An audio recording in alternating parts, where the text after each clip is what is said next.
all this is largely about you. Give yourselves a big round of applause.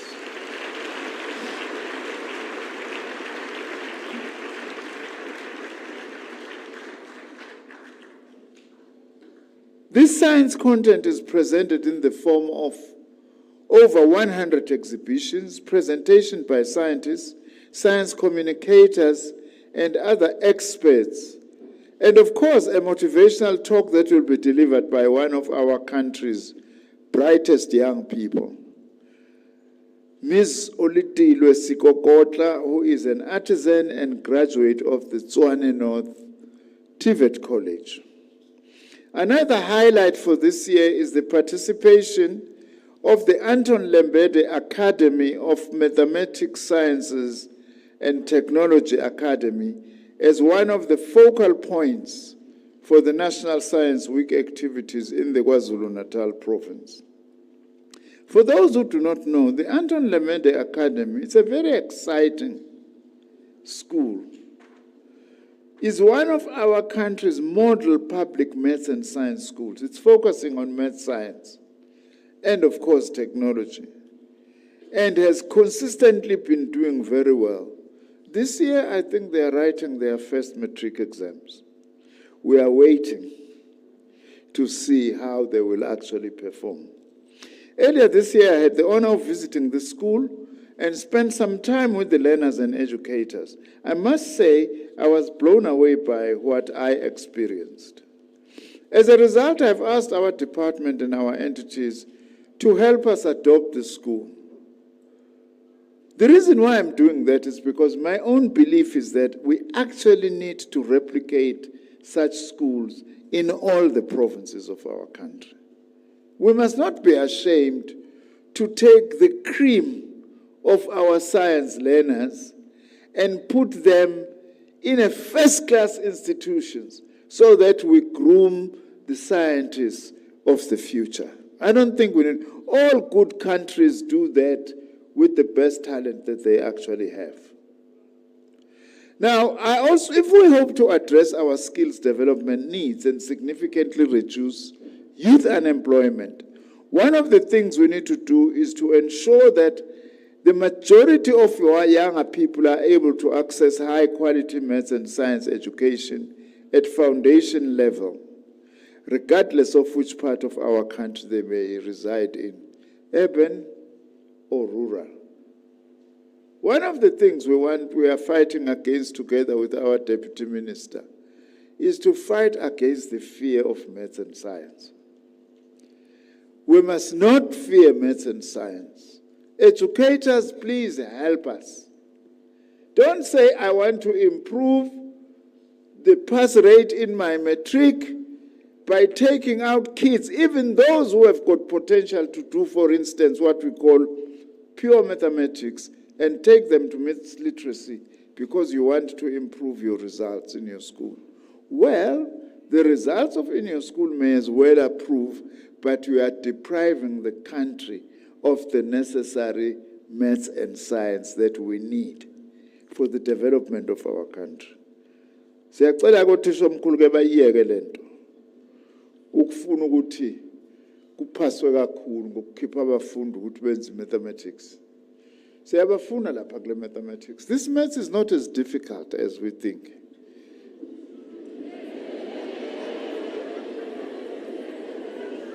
Are you agreeing or disagreeing with me?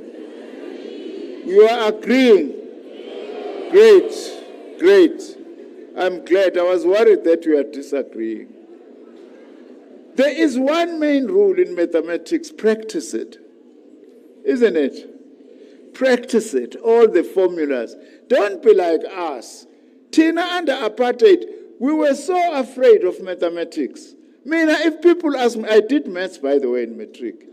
So when people ask me, what symbol did you get in mathematics? I tell them proudly, I got an A.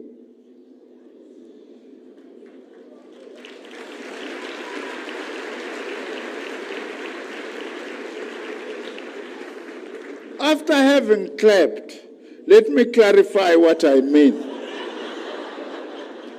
I got a D in mathematics. But the way I was so afraid of it, that D was as good as A to me. But to you, an A must be an A, not a D. We want to do away with this thing of being afraid of maths and science. Now, I wish to talk about some of the things that we are introducing in furtherance of our science engagement strategy. Building on the impact of existing programs, we've undertaken a decision to enhance our interventions by introducing the following. In 2026, we'll introduce what will now be known as National Science Month, as I've indicated. This means that this year's week-long National Science Week format is the last one and serves as the transition to the month-long program we intend to introduce next year. We think a week is not enough. Let the country focus on science, technology, and innovation for a whole month. We will announce the month in due course. Secondly, we intend to upscale our science centers project. In the past, we donated mobile laboratory units in the form of vans which were customized to serve as laboratories, so that we are able to go to different places, to the schools that do not have laboratories. This intervention has proven to be quite impactful, working with the Department of Basic Education, and with the experience we've gathered, we intend to scale up this program. We are currently considering the establishment of 2 forms of science centers in the country. One must be a national flagship science center, which will comply with the highest global standards. And the other is the introduction of limited-scale science centers. These are service delivery focused and strategically located within localities for easy access to the public. By the way, yesterday I had a meeting with my team and other entities that are participating on promoting municipal innovation. They told me about something I hadn't known of, that they are also experimenting with what they call virtual laboratories, which means although we are not able to touch it, but we are able to see it and interact with it virtually, such that we are able to provide real laboratory experience as much as we can to all our learners throughout South Africa, including in rural areas that normally do not have access to this. Now, our decision to upscale our science engagement intervention is informed by a number of considerations. One is my dream of seeing each of our provinces having a high-quality science center before the end of this administration. The other is the realization that if we are to realize our departmental mantra, that of placing science, technology, and innovation at the center of government, education, industry, and society, we'll have to significantly change a number of things we are doing currently. One is the need for us to significantly raise the level of our public awareness efforts about the benefits and opportunities that derive from science, technology, and innovation. We're a very talented country, by the way. I have no doubt that out of these learners who are here, we'll be able to produce some good scientists. I have got great confidence in you. We're a very creative nation from the arts. Look at Amapiano now. That's a worldwide hit. The performance of the Springboks, the performance of Banyana Banyana in sports, to what South African scientists can do and are able to do. And that's you in the future. That's why we've brought you here, to come and see what we are doing. Now, this is even more urgent to emphasize the issue of science. If we consider the findings of the first South African public relationship with science survey, which was done by the Human Sciences Research Council in December last year. This survey shows that interventions such as the National Science Week and our science engagement initiatives are achieving meaningful outcomes. The survey further notes that at the moment, 60% of South Africans are aware about the knowledgeable about the role of science and technology, and 66% showed general interest in the topic. That's a huge achievement by our department since 1994. And the fact that the respondents were able to identify their research priorities, with 58% of the respondents in this survey, by the way, prioritizing research in energy supply as the most important thing. Of course, it would have been with load shedding that had been facing us before. At least government is dealing with it now. All this gives us hope that our efforts are achieving the desired outcomes, but of course we must never become complacent and we must do more. The fourth and final point I wish to talk about is the alignment of our science engagement interventions to national priorities. Because of the complementary nature of our mandates, through a number of interventions, as I have said, we are actively supporting the mandate of the Department of Basic Education. For example, we use our National Science Week to support the Department of Basic Education's 2019 to 2030 National Strategy for Mathematics, Science and Technology. This strategy, amongst other things, aims to strengthen learners' motivation and awareness. Basic education strategy aligns perfectly with our department's Science Engagement Strategy 2015, which seeks to popularize science, engineering, technology, and innovation as attractive, relevant, and accessible in order to enhance scientific literacy and awaken interest in relevant careers. I'm glad NRF has got its entity led by Dr. Musi, which is focusing on science engagement. Now, unfortunately, CEO, we're going to pull this entity to work closer with the ministry because it will support us in a number of, without taking it away from me, of course, it will support us in a number of initiatives that we are dealing with. My focus now and passion is to communicate about science. There are so many things that we are doing in this country, as this department, as our entities, as our scientists, but they are not that well known.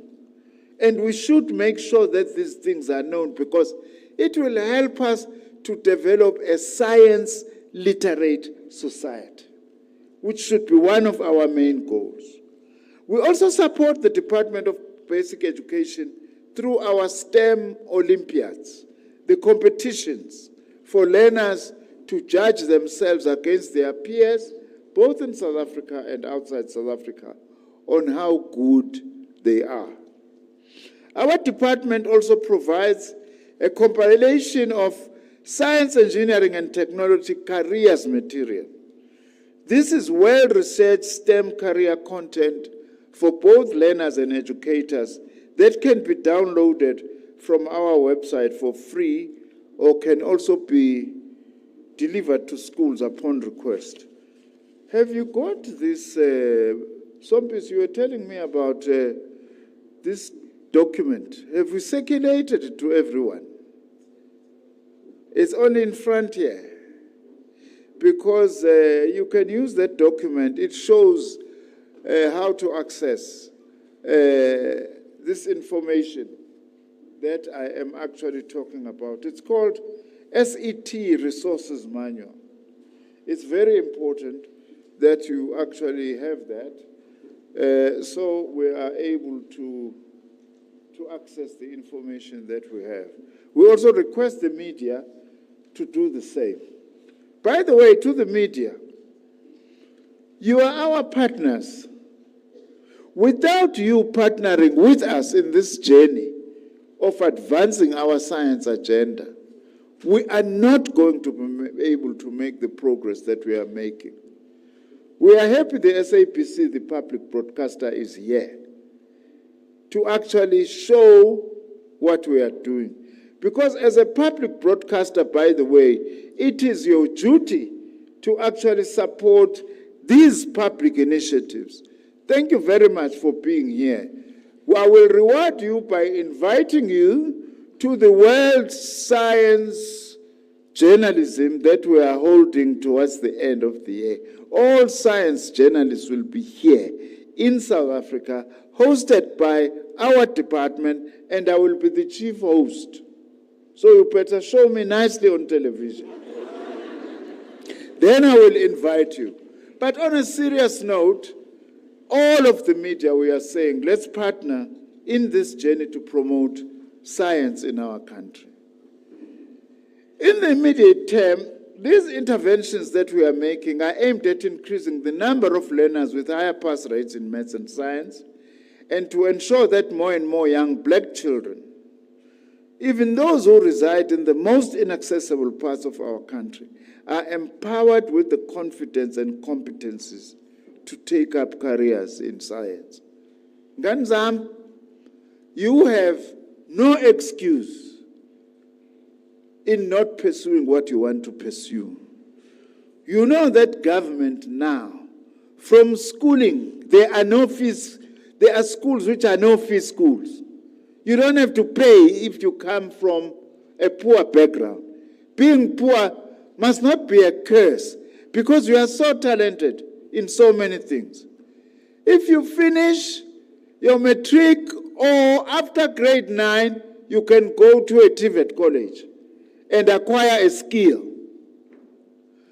Those who go to university, you can go to university, and government has a bursary called the National Student Financial Aid Scheme, which pays for everything that you need to be able to complete your studies.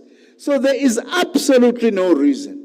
Going beyond that, as the department, together with other institutions and the private sector, we offer bursaries for you to pursue science or science-related careers. So no one must have an excuse. Not lento to under apartheid. Of course, under apartheid, we're also frustrated in so many ways, such that in some instances it almost became fashionable. When you finish standard 6, you are done. To 6 right, man. No, that time is past. It was our time, not your time. Now, as the department, we are doing all of this so that we are able to ultimately change the face and landscape of our public science system, for it to be a true reflection of the demographics of our country in terms of race, class, and gender.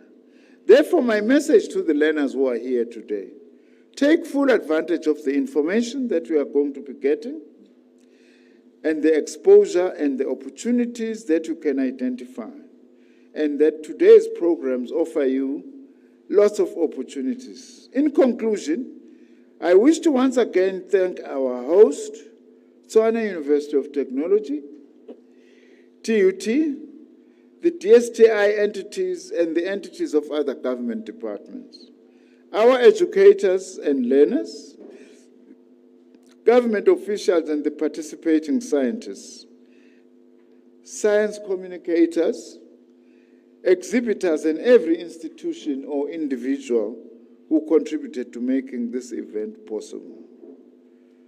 It is now my honor and privilege to declare the National Science Week officially open.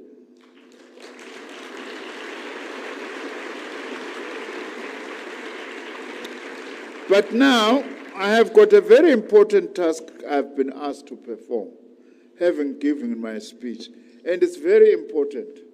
Nanbe indaba msana ukushiya ke manje mase ngiqeda ukukhuluma. Ibaluleke kabi lento engifuna ukuyenza la manje.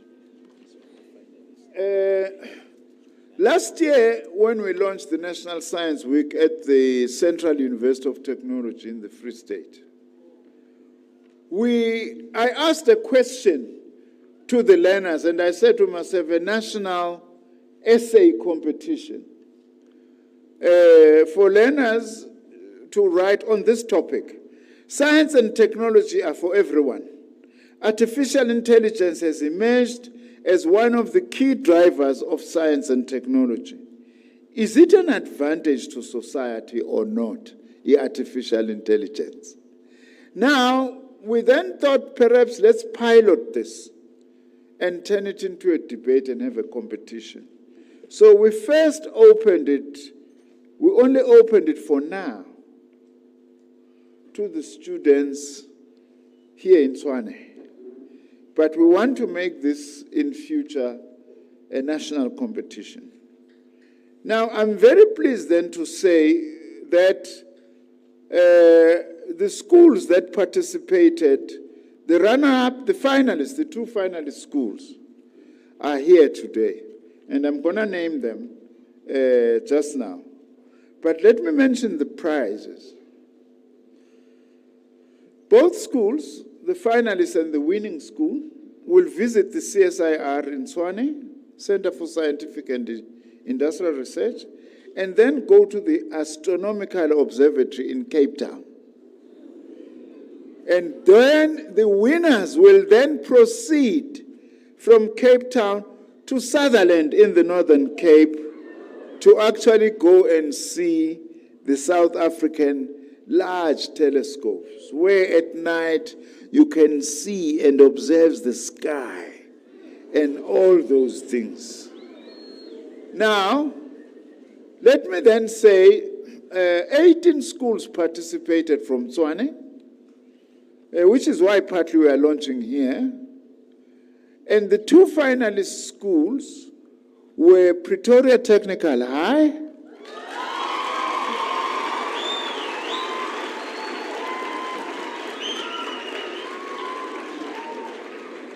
and Nkangala Engineering School of Specialization.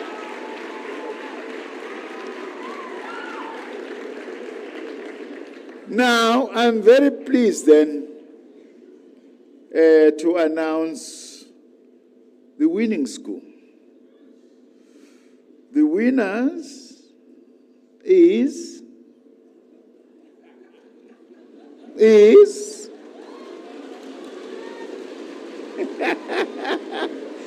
Nkangala Engineering School.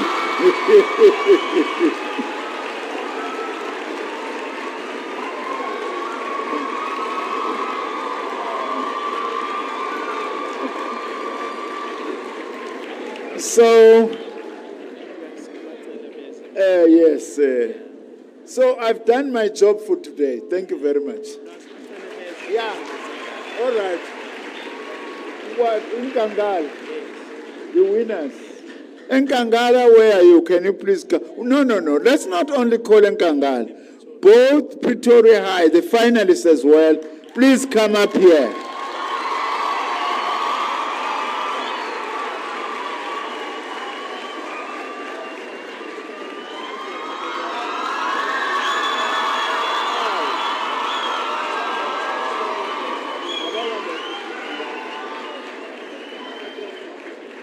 Hello.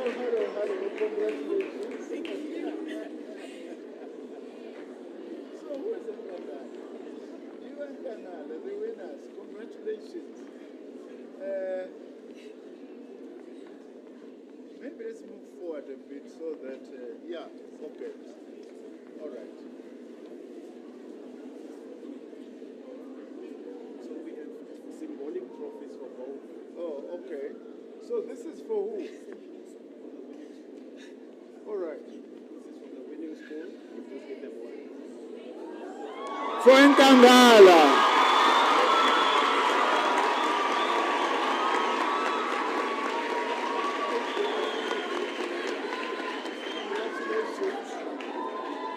And for Pretoria.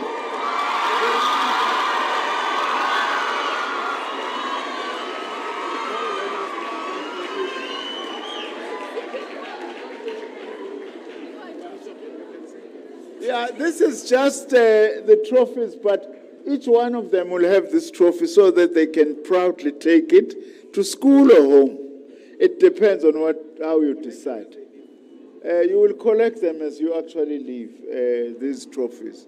Sanibongela bantu bami. Congratulations.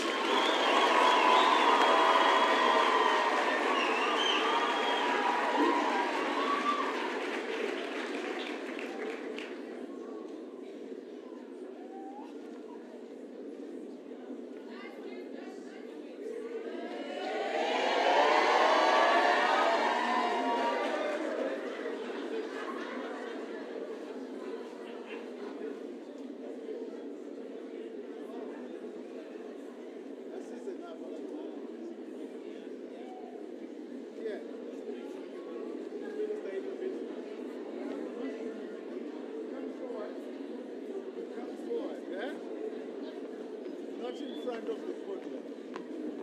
All right.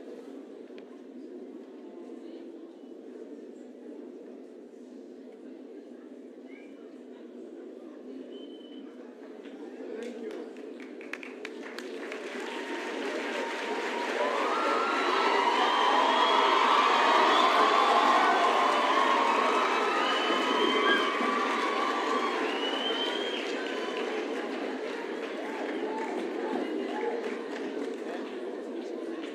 Oh, yeah, yeah. So, yeah.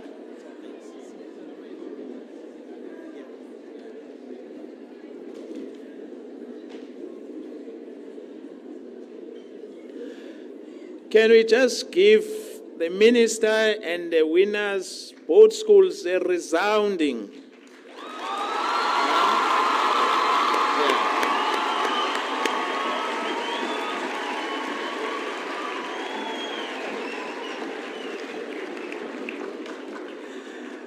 So, Mandamam, please, just put down those trophies. I want you to come up stage for 10 minutes. You must just show us how you debated.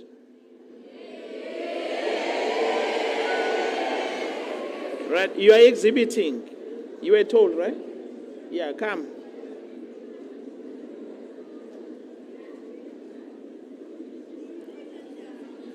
So we're trying to inspire even, I saw some of you who don't listen in class.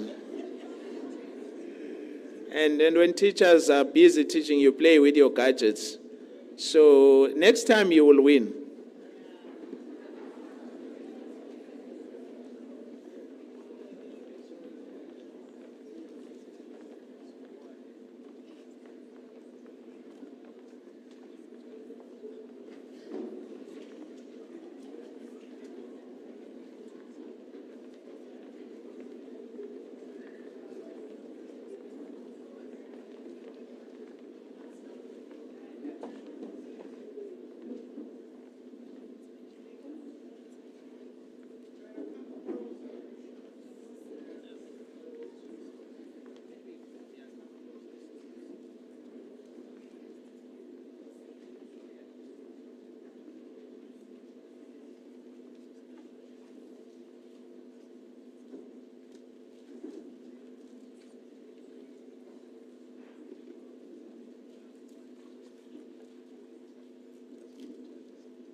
We must run while they talk, walk while they sleep, and reach where they dream, because technology waits for no one. Now, this is a quote inspired by the Thabo Mbeki. Now, going on to the motion, we were given the motion that states, science and technology are for everyone. Artificial intelligence has emerged as one of the key drivers of science and technology. Is it an advantage to society or not? And we, as side proposition, agree. Now, moving on to my first point. Yes, people love to say AI is killing jobs, but that's only half of the story. This other half is that AI is creating entire industries that we didn't even have a decade ago. Yes, we've seen this movie before, guys. It's not new. During the Industrial Revolution in the 18th and 19th centuries, people feared machines the same way we fear AI today. In England, while textile workers and the laddites smashed weaving machines, afraid that they'd lose work, but that didn't happen. A new industry was created for them. But here's the twist. Within a generation, those machines didn't destroy work, they created more of it. The steam engine powered whole new industries, and it is one of the reasons why we have electricity today. AI is our generation's industrial revolution, and we need to learn to accept that today. Yet, some jobs will change, but new ones are coming faster than ever. In South Africa, demand for AI skills in ICT, education, and finance has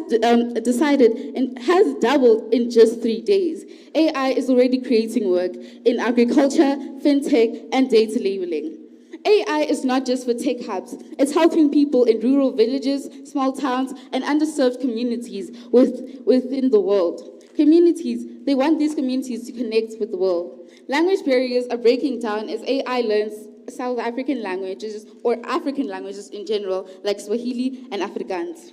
It's not solving access problem. It's also solving access problem.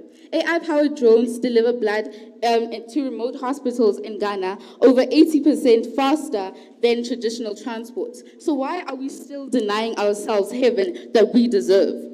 AI is not just bridging the gap. It's a rocket launch pad, turning local talents into global providers, global players. Now, I have a question for side opposition. If past technology revolutions created new industries, why would AI suddenly be different? And if AI is so dangerous, why do we use Google, WhatsApp, and even GPS, all of which are run by AI? Are you ready to give that up? Now, you're not against AI, you're against your imagination of AI. That's not debate, that's dystopian fiction. You say AI might destroy the future, but it's not. It's actually helping us. And times are changing, and we need to evolve with them. So it's either you come with us or stay behind. Thank you.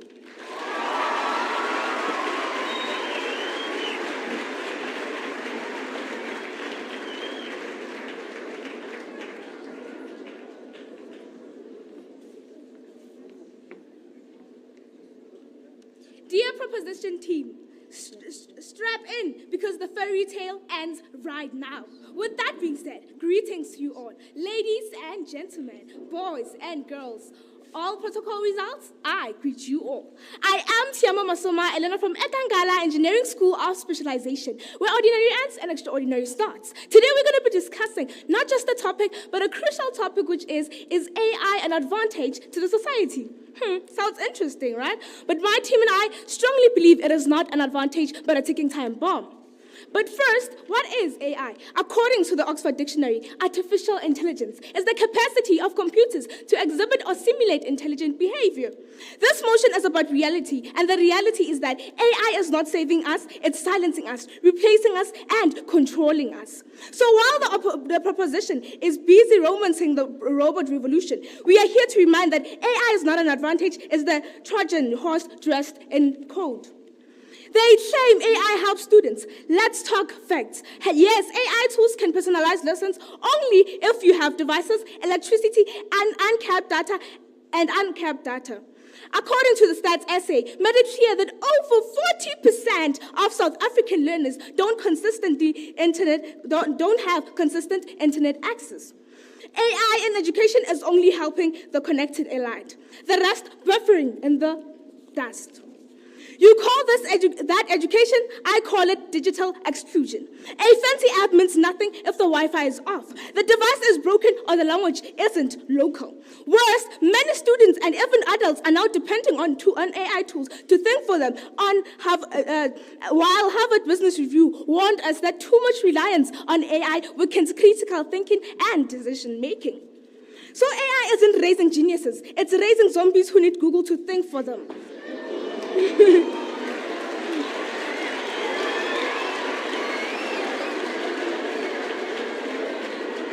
Now, let's talk about money. A PwC report predicts that AI will add $15.7 trillion to the world economy by 2030. Sounds great, right? But we all know that money will go to the tech giants because they can afford automation. This is not innovation, that's economic injustice.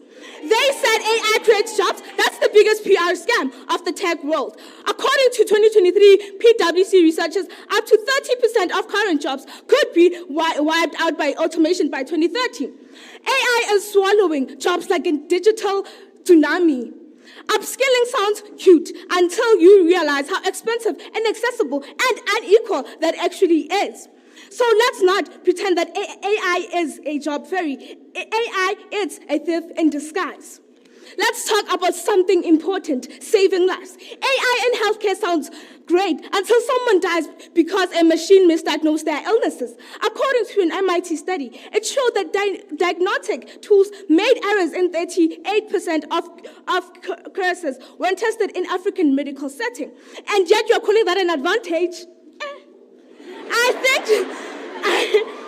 I think trusting a doctor who spent years learning than a machine that didn't even go through classes, it's the best option.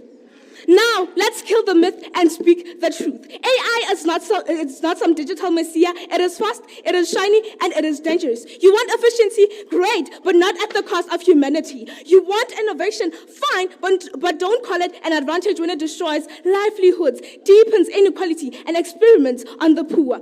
The proposition wants you to fall in love with the machine. We are here to remind you society isn't a game of chess, and we are not pawns to be replaced by programs. Say no to the hype, no to illusion, say no to AI. Mud dropped, logic served, motion destroyed. Thank you.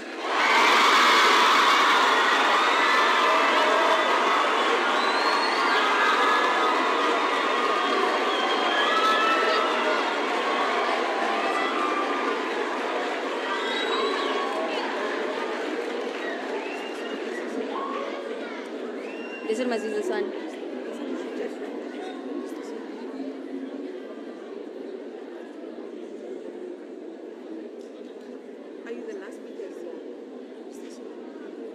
Okay. Can you reach? I don't know. Okay. My bad. Can you reach? Are you sure? Yeah. Let's see. Okay. Start by asking if they can hear you if you speak like that. Can everybody hear me? Let's start with what matters most. Saving lives. AI has already transformed healthcare. Deep Mind's AlphaFold cracked a 50-year-old science mystery about protein structures, accelerating drug discovery and disease treatment. AI-assisted diagnostics, helping detect cancer earlier, most accurately, and in parts of the world where human doctors are scarce. That's not just innovation, that's impact. That is what lives saved. Can't humans learn the new roles industries generated by AI? Can AI security systems stay ahead of threats? Can't accountability and transparency be prioritized in AI development? Can't diverse training data help reduce biases, especially AI biases? As humans, why are we going to let innovation no progress just because of uneducated people? People should stay in school so that they can be able to be employable. AI might create new jobs we haven't thought of, and who says the people without proper qualification won't be considered? AI can be fair and unbiased with right training. AI can easily improve cybersecurity, detect threats that humans can't. Advances in AI can reduce dependence on flawed data.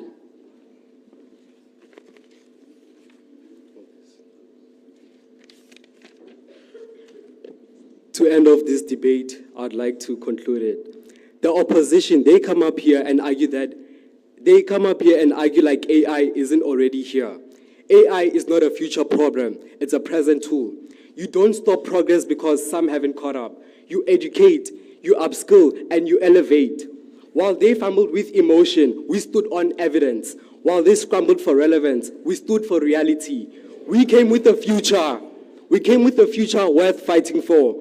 And with that, my team and I have never been proud to powerfully oppose this motion. We thank you.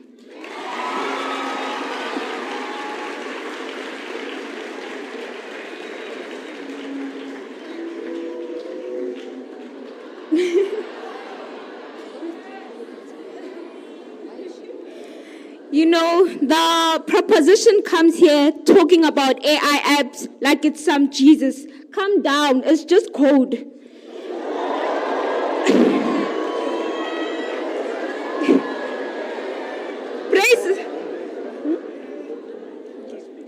Brace yourselves, because we didn't come to play soft. We came to burn illusions, shake the status, and win with the truth that cuts deep. Artificial intelligence isn't a miracle. It's a machine in a suit smiling while it quietly destroys the very pillars of society: education, industry, and healthcare. With that being said, I am Zandile Skosana, a learner from Ekangala Engineering School of Specialization in Mining. Let's get something straight from the jump. AI is not AI. AI is not society's helper. It's a cold-coded predator, devouring jobs, human dignity, human purpose. And South Africa, we're not ready, but we are the ones pleading first. Let's start with education, the so-called grade equalizer. The proposition might say AI enhances learning, but what they won't say is that AI is leaving millions of learners behind in the dust. According to a 2023 DBE report, shows that over 78% of public schools in rural South Africa lack stable internet. So who exactly is AI helping? Definitely not the kid in the rural Eastern Cape sharing a textbook with 3 others who's never even touched a computer.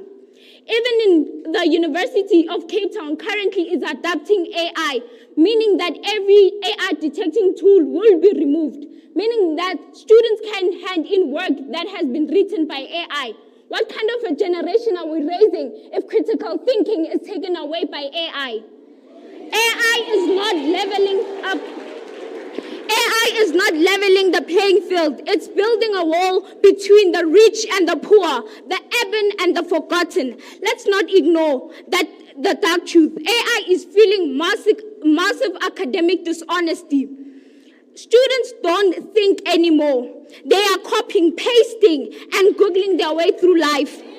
We are not creating future leaders. We are producing AI parents.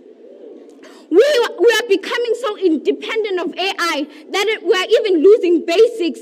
Imagine running out of a toilet paper. Would somebody seriously go to ChatGPT and ask it what to do? Of course, go buy more. This shows that how AI is turning basic common sense into something a machine is outsourced. Now on to industry, the so-called great engine of growth. Let's talk about what AI really means in South Africa. Retrenched workers, broken families, and rising of poverty when unemployment is already sky high. Now, the World Economic warns that over 6 million of African jobs are at risk from automation by 2030. That's not a future. That's already happening. Your factory workers replaced. Your call center operator gone. Your admin staff history. The proposition will scream uplifting, upskilling. But tell me, how do you upskill a 50-year-old mine worker in Rustenburg who's never had a LinkedIn account? Let's stop pretending AI isn't uplifting workers' class, it erases them.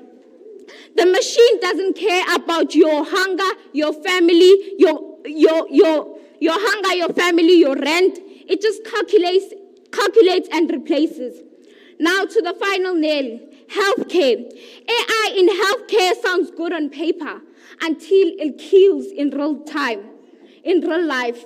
A Nature study proven AI diagnostic tools trained overseas misdiagnose black patients up to 40% more.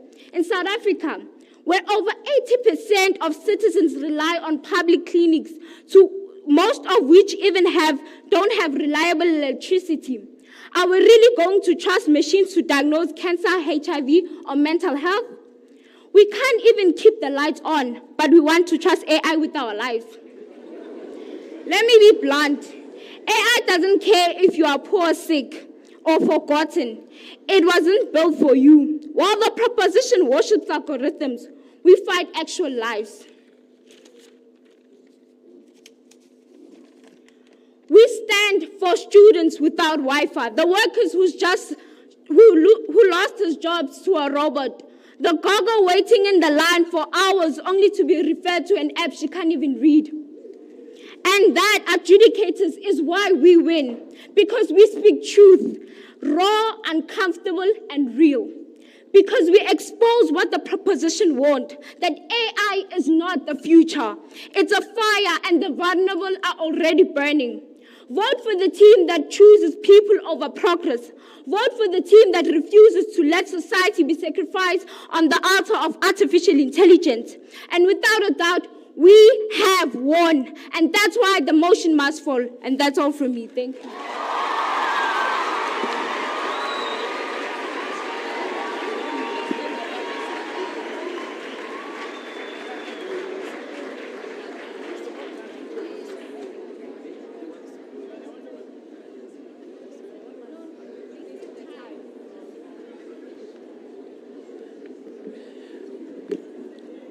Let's give them a round of applause, right?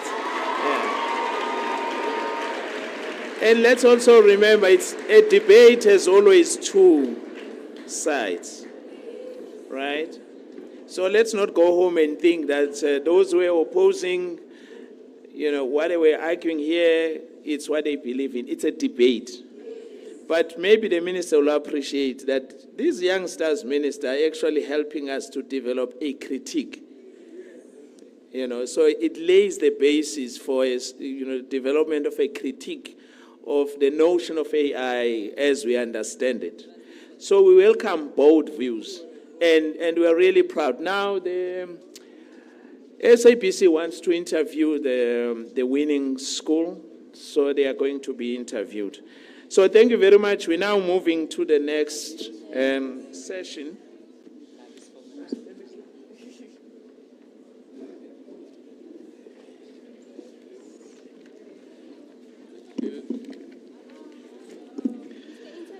So let me invite Ole Tilwe.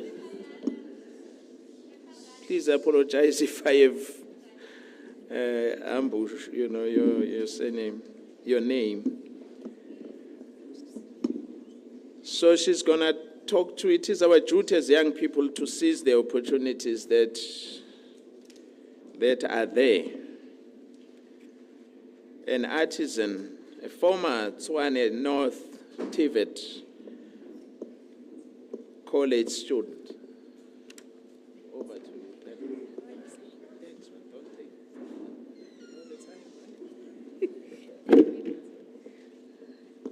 Greetings to everyone in the building. I would like to acknowledge the Minister of Science, Technology and Innovations, Professor Blade Nzimande, the City Mayor, Vice Chancellor, and lastly, our VIP learners. My name is Ulitilwe Perseverance Kokota. I'm a 22-year-old lady from Soshanguve. Well, I'm a newly qualified aircraft technician, and I'm a former world skill competitor. What we do as aircraft technician is we play a very critical role in ensuring aircraft safety and its airworthiness by servicing, repairing, maintaining, and I'm nervous, guys. Please forgive me. Yeah, that's what we do. We service, repairing, and maintaining its system and components. We all know what's an aircraft, right, students? Yes, yeah, that's what I do. I work on it. As I mentioned again, I'm a former world skill competitor. To those who have got no idea what's World Skills is an organization where youth is given an opportunity to showcase their skills or participate in different skills. When I first time heard about it, I did not fully understand the size of it until I stepped into the global stage in France, where I was surrounded by thousands of people from over 80 countries. I'm one of the students who had the privilege to go represent South Africa in France. Yes.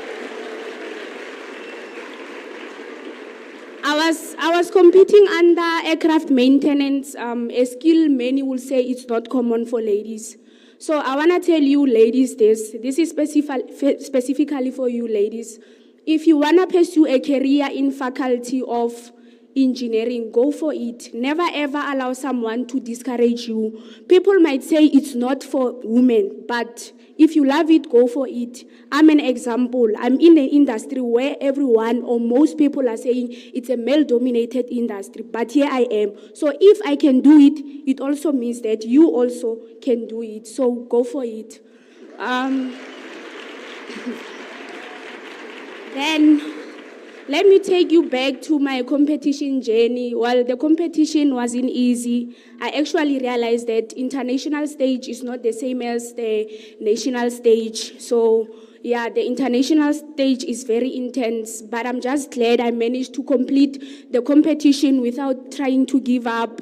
Everyone was there for me. The world skill people were there, my school, ITC, everyone was there, my family and friends. I really appreciate them. And most of all, I'm very grateful and proud because I got to learn new things, not just technical skills. I learned discipline, teamwork, and most of all, confidence. I'm now able to share my personal experience with everyone here in the building. So my point is, world skills changed my life a lot, not because of the competition, but it opened my eyes to how far a technical skill can take you. Skills are powerful, guys. They've got power to transform lives. They open doors to new opportunities. They help us as individuals to improve in confidence. And again, they empower individuals to reach their full potential. So I'm going to advise you, students, that whatever advantage you get or whatever advantages you get to grab an opportunity, go for it. Never ever never ever leave it, as that can have a major impact in your life. So guys, let's invest in skills development. Let our skills speak. Let it shine, and never ever stop learning until you unlock your full potential. Skills change life. Viva to skills change life. Viva! Thank you guys for your time. I really appreciate it. It means a lot to me. Thank you guys.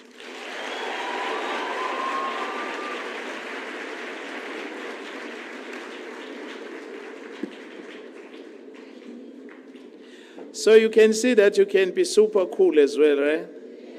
Yeah, to be an artisan, you don't need to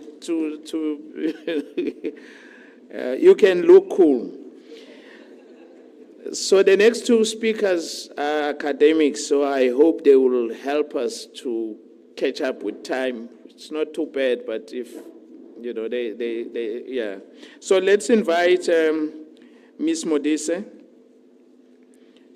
who's going to take us through a journey towards inclusivity through assistive technologies at TUT AI Hub. Don't be shocked by what you're going to be seeing soon.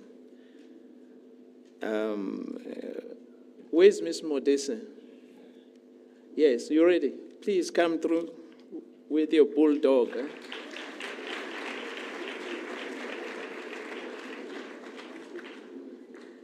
Good morning.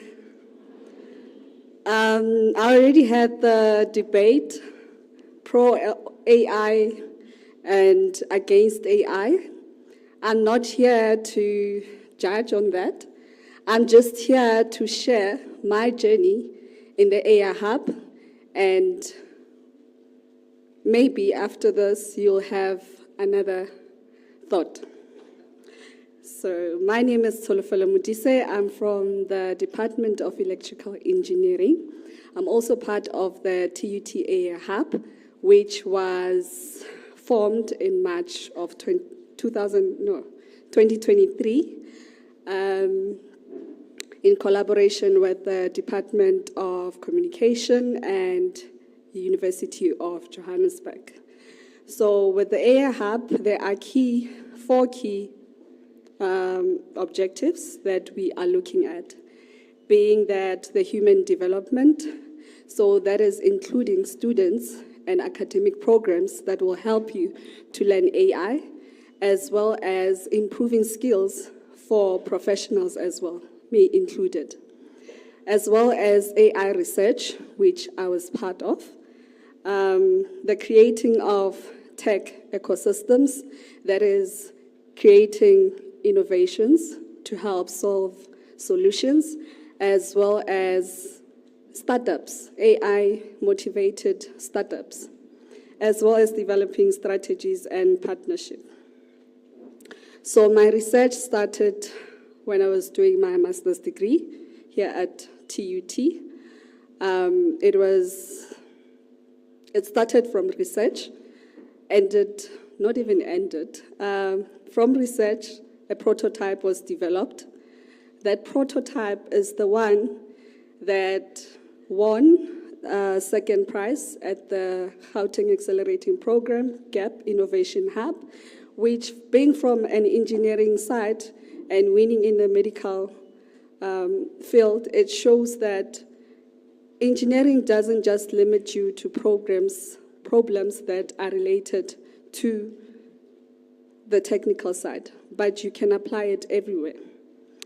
As part of my master's, I also went to France and did a course in MSc Biometrics, which also helped to increase my knowledge and better my research.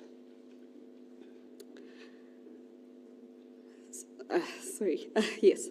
So I wanted to throw this back at you as much as I've had the debate.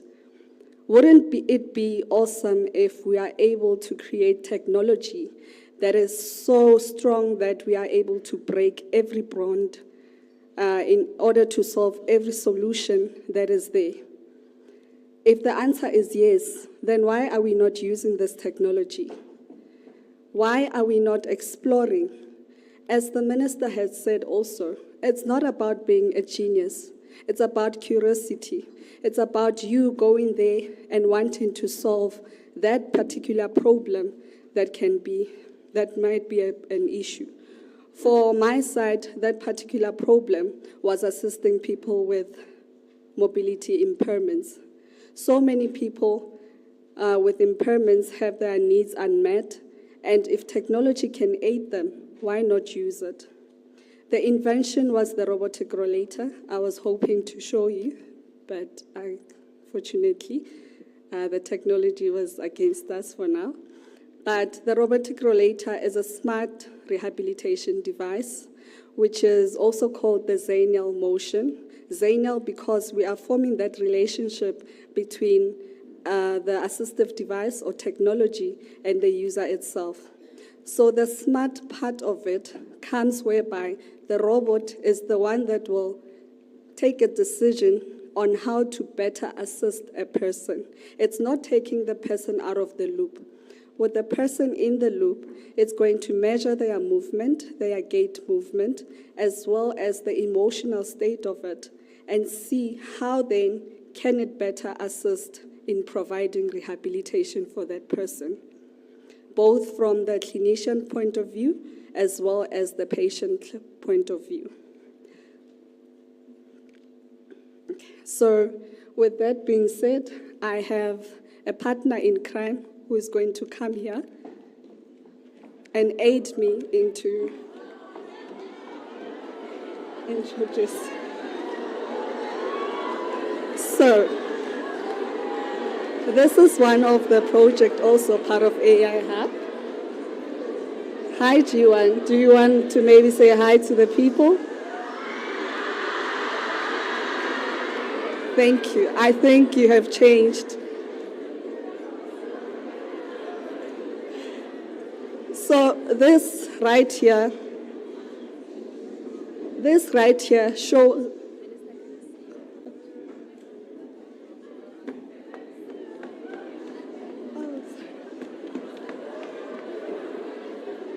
Please come forward on this side. They can't see you. Tshwane.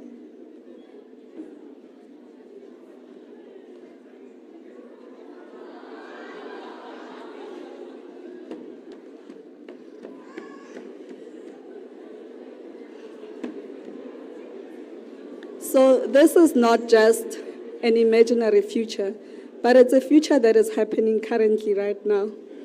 So why not use such inventions in order to solve all the issues, if not that we do have in the society? So just a nice quote that I had here, that yes, the sky is the limit, but in engineering, we are the ones who are creating those wings. So let us fly with this AI. Thank you.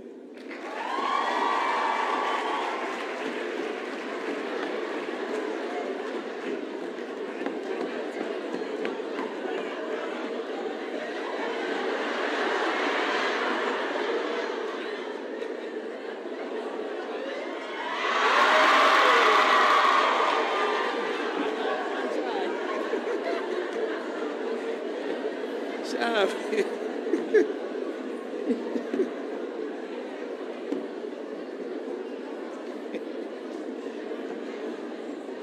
Are you good? Sharp, bitch.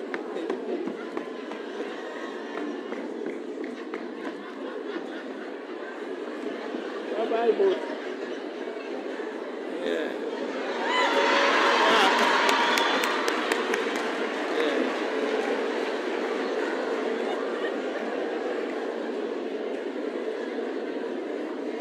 Yes, it's at 11 noon, so you're not dreaming. You're not dreaming. This is a real stuff coming, okay? DVC, this is really a good stuff. So let me invite Dr. Lechaba to come on stage.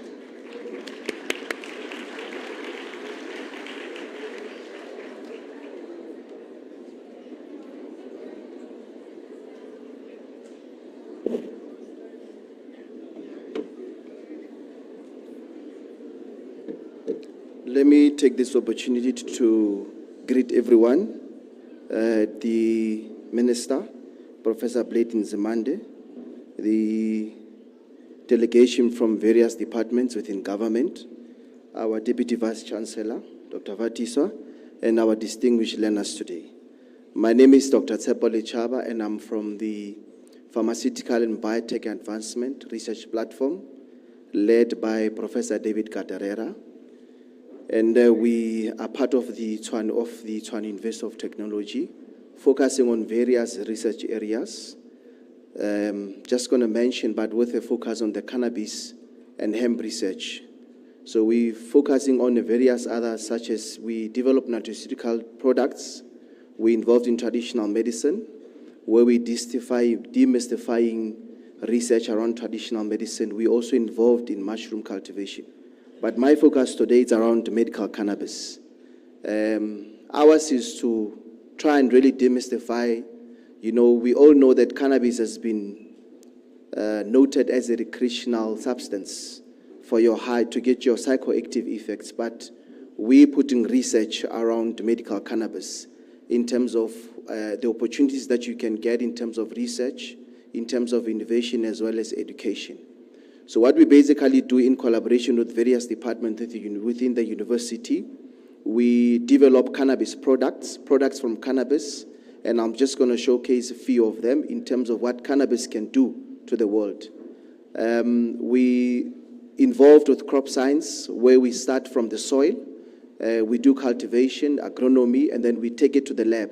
When we get it to the lab, we then do what we call chemical analysis of each and every compound. We have always known that cannabis only contains THC and CBD, but that is not true. There's many other chemical compounds that you can get from cannabis. From there, what we then do, we then take it into pharmaceutical standardization, where we're able to develop products and so forth. So basically, I'm just going to show you what cannabis can do. It's legal. You won't get high, so please relax. So from the TUT Cannabis and Hemp Research Hub, this is in Tsango.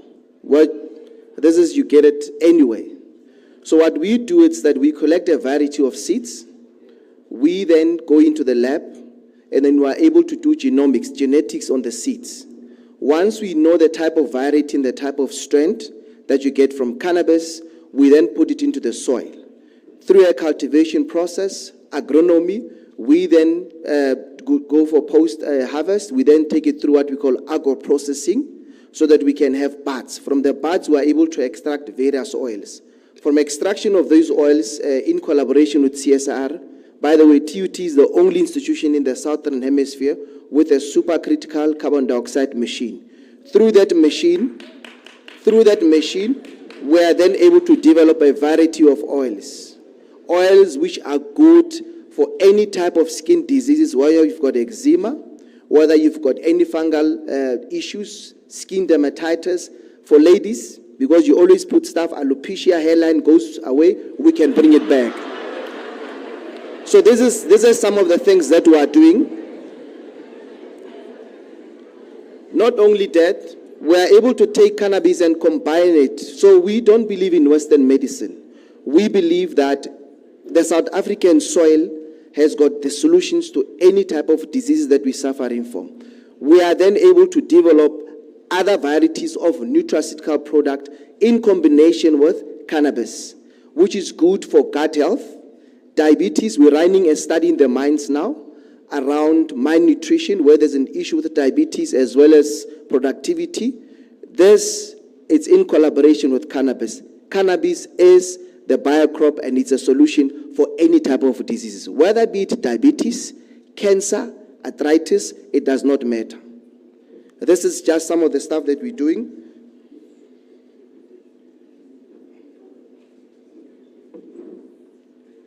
From this as well, we're able to develop drinks. When you've got issues with sleep, people that suffer from sleep, you only take a glass of this at night. You sleep like a baby. You don't become high. So most of the products that we're using, they contain CBD, not THC. And there are various chemical compounds of CBD that you can find. So this is what we use as well. Other than that, so you also find cannabis in various other industries.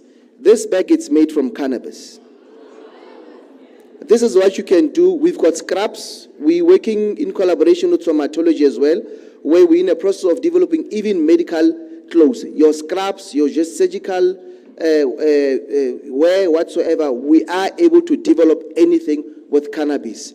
Within the motor industry as well, we are developing, we are going to partner with the engineering department, where we want to also develop indoor panels. So from the mess, the waste that you get from cannabis, you are able to develop any type of clothing material that you need. This is 100% cannabis because it's got strong fiber. Even if you can try and tear apart, nothing will happen to the bag. It's better than the cotton. So this is what we're trying to we are trying to demystify that cannabis is a biocrop that we have always known it for recreational use. However, it does have medicinal purposes. It does have industrial purposes. You find it within the cosmetics, therapeutic, anywhere where you want to apply it, it is there. We as Tshwane, University of Technology, that is why we then go into various research areas where we're doing various things on cannabis and so forth. So we are also trying to make sure that we, impact communities. We go back to our communities where we assist in terms of training and advocacy, in terms of planting cannabis and making sure that you are able to get the best crop yield out of it. We also, in the process of research and development, we are also in the process of business management as well, because we have to make sure that this thing becomes sustainable. But we also developed training entrepreneurs as well. So what we have done within the research platform, we also get students from all kind of industries, whether it's biomedical, engineering, crop science, zoology, whatsoever. We have recently partnered with one of the private farms in Randfontein where we are developing chicken feed. We've developed 5 formulas for chicken feed where these chickens will be fed cannabis in combination with mopane worms, dragonflies, and so forth. Why are we doing this? Because we want to make sure that we provide food safety and nutrition that is health to our people. We're also developing cattle feed as well, meat as well. there is a company that we have also partnered with, Kapa Bokoni, where we have developed wors and mincemeat as well using cannabis. So cannabis is a solution. There's many things that we are doing around it, and we are there in the tent. If you want to come and see more products, please visit us, and we'll be able to assist. Thank you very much.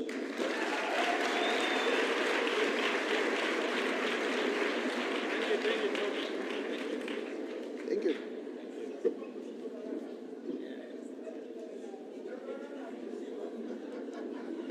So I see a lot of interest in this presentation.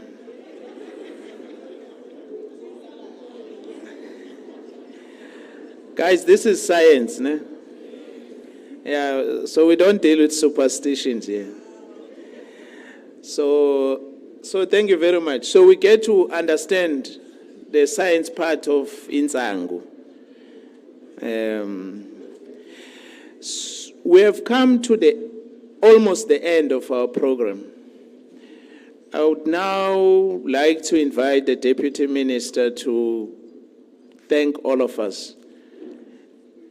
And then maybe after the Deputy Minister, the VVIPs are requested to come to the stage for a group photo. Let's welcome the Deputy Minister, Dr. Kina.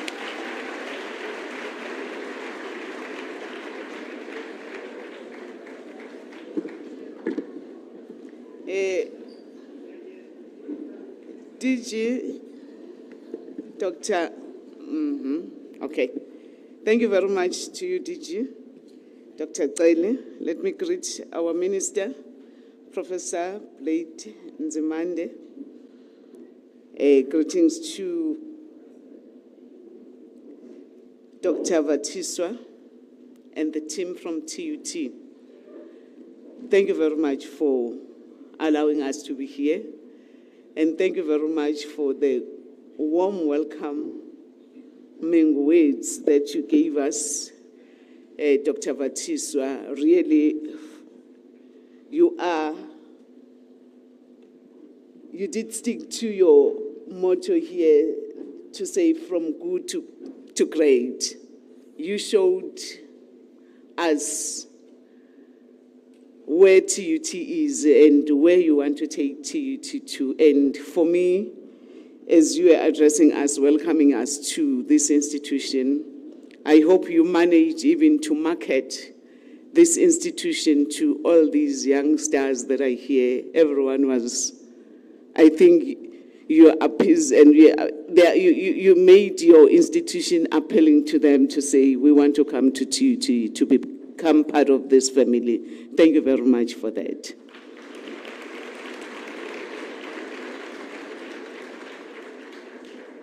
Minister, thank you very much again for your words. It's nice to thank, because I'm just going to thank everyone. Really, your speech today, you always encourage everyone in the department, with all our agencies that are here, the NRF, the CEO is here with all your team from the NRF, our DDGs, the team from the Department of Science, Technology and Innovation, all our partners as you are here, the schools that are here. And our minister is always saying, let us make sure that we wake up every day. Let us make sure that we understand every day that whatever we do, whether we are sleeping, we are eating, we are laughing, that's science. Even the mantra that we have adopted as the department, where we are saying we are putting science at the center of everything that we do, we want to make sure that you remember that. The moment you inhale, you exhale, that is science. The moment you laugh, those muscles that you pull in and out, that is science. So really, I was so happy seated here as I'm thanking everyone to say, that is what we are beginning to talk. That is what we are beginning to talk about now, is to say, why do we continue to make science something that we continue to fear, of which it's something that we do all the time, every day.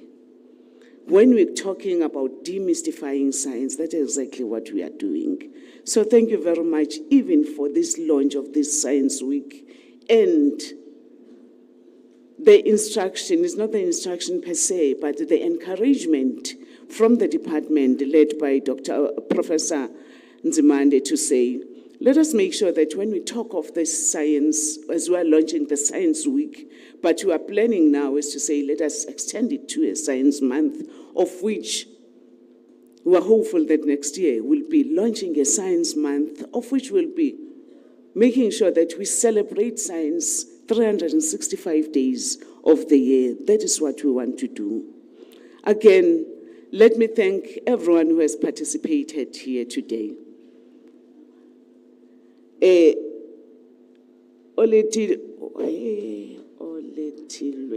It's Oletilwe. I hope I'm pronouncing your name well. Where's she? Thank you very much, Mtanam. Your words of encouragement.